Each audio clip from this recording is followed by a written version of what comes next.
or around that time period, that's when the Lord gave Eldar Riyah the revelation of who all the tribes were and had him break it down. Why? Because the Most High was closing up the breaches among all the tribes.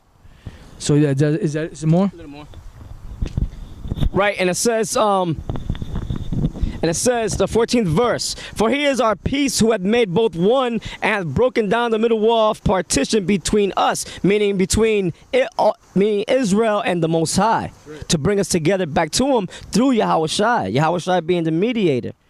Having abolished in his flesh the enmity or the hatred, all right, and us being enemies to the Lord, even the law of the commandments, which because of the law, that's what us breaking it made us enemies to the Lord, containing ordinances, for to make in himself of twain one new man, so making peace, bringing all Israel together in that one banner underneath Yahushua, and that he might reconcile both unto the Most High in one body by the cross, the northern kingdom and the southern kingdom both together in Yahushua, having slain the enmity thereby, meaning the curse of that law, man, that was keeping us away from the love of Yahweh, you know? And it says, and came and preached peace to you which were afar off, and to them that were nigh. For through him we both have access by one Spirit unto the Father. Now therefore ye are no more strangers and foreigners, but fellow citizens with the saints and of the household of the Most High, which that household is the household of King David, all right, coming back again, the house of David, all right.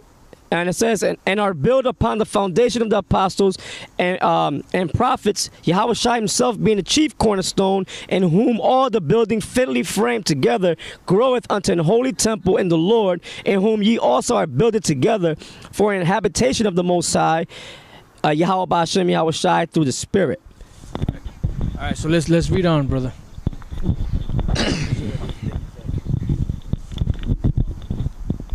Many customs of the Mexicans strongly savoring at Judaism, besides that of circumcision, having already been noticed, such as their wearing fringes fastened to their garments, practicing frequent ablutions, attending constantly public places of worship, to which they were summoned by the blowing of horns, Numbers 10, 1-3, and Psalms,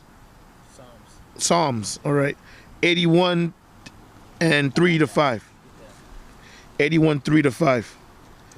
And Numbers 10, 1-3. Yep, I got it. Read that real quick. Yep. All right, Numbers chapter 10, verse 1. It says, and the Lord spake unto Moses, saying, make thee 2 trumpets of silver, of a whole piece shalt thou make them, that thou mayest use them for the calling of the assembly and for the journeying of the camps. Yep. And when they shall blow with them, all the assembly shall assemble themselves to thee at the door of the tabernacles of the congregation. Yep. Psalms 83. 81 and 3. Psalms chapter 81, verse 3. Blow up the trumpet in the new moon, in the time appointed on our solemn feast days, for this was a statute for Israel, and a law of the Most High of the power of Jacob. Hey, why would them so-called Indians keeping that law if it was given to Israel? You're right. And how come the Zidonians, when they came over here, all right, when they were looking for merchandise for King Solomon, how come they didn't do it while they were over here? Yep. You see? They didn't. It says, or Moab, or anybody else for that matter that came over here. How come they didn't do those customs? They just came here, did what they had to do and went, you know? It says, this he ordained in Joseph for a testimony, when he went out through the land of Egypt, where I heard a language that I understood not. Right, so go back, brother. Right. It says, attending constantly public places of worship, to which they were summoned by the blowing of horns, as the Jews are to the synagogues, anointing themselves with oils, Exodus 29 and 7. You got that, Exodus 29 and 7? Read that real quick. All right.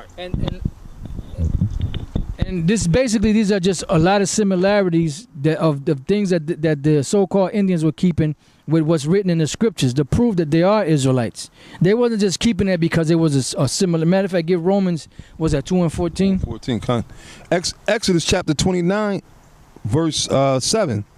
It says, "Then shalt thou take the anointing oil and pour it upon his head and anoint him." Right, and anoint him. Why? Because that was the anointing. That's why when you said the anointing prayer, which was in Numbers, you know, in Numbers the 6th chapter, you would pour oil and ask the Most High to bless you. You know, no, we don't have to get there yet. I mean, I could put it in post production probably. Go ahead, brother.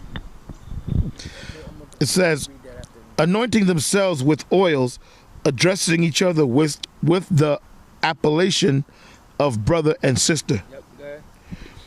Sagan says in mentioning in the 14th chapter of his first book, the festival of Zakihut. I can't say that. That's all right. All right, it starts with an X. Zakilhuitl. It's a correct word. Yeah, it's a correct word. That the Mexicans ate on one of their feasts unleavened bread. That's right. Exodus 12 and 8.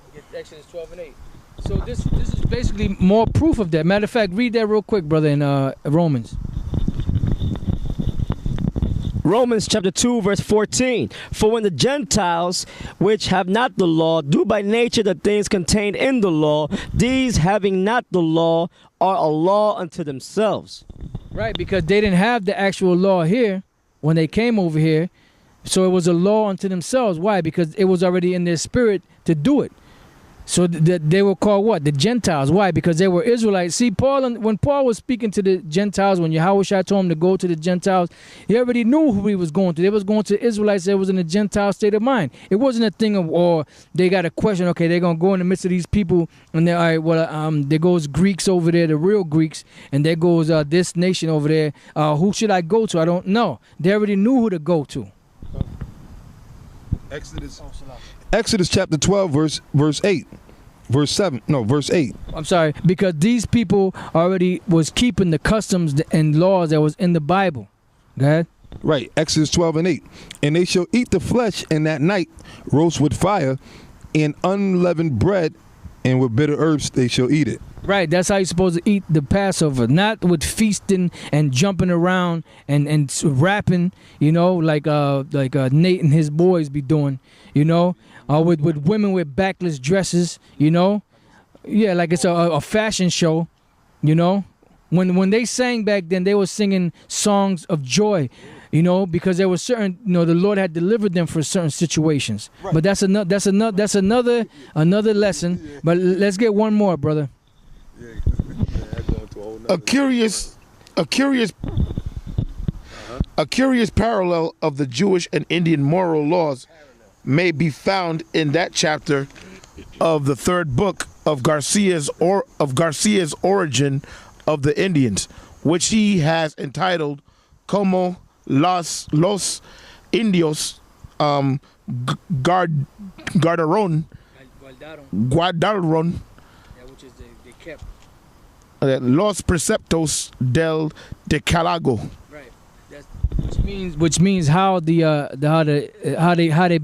kept the precepts of the Decalogue, which is the 10 Commandments.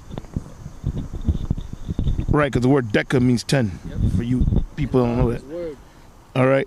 How the Indians obeyed the 10 Commandments. That's it. Los Luna Nuevo Mexico. Right.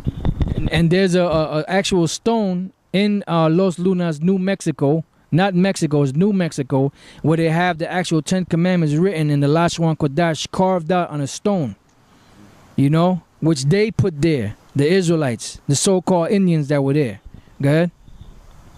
The words of Los Casas, La Cuela Tua Manifeston Te Facit. Your speech betrays you in reference to the Mexicans or some other tribe of Indians whom he took to be real Jews. Right, let me see this. And the reason why he said that is that your speech betrays you. Why? Because that's the same thing that was said to Peter. When they came to him to ask him if he was with Yahweh Shai, he said no. He said, no, your speech betrays you. Basically, what did they mean? That the things that he was saying proves that he was down with Yahweh Shai.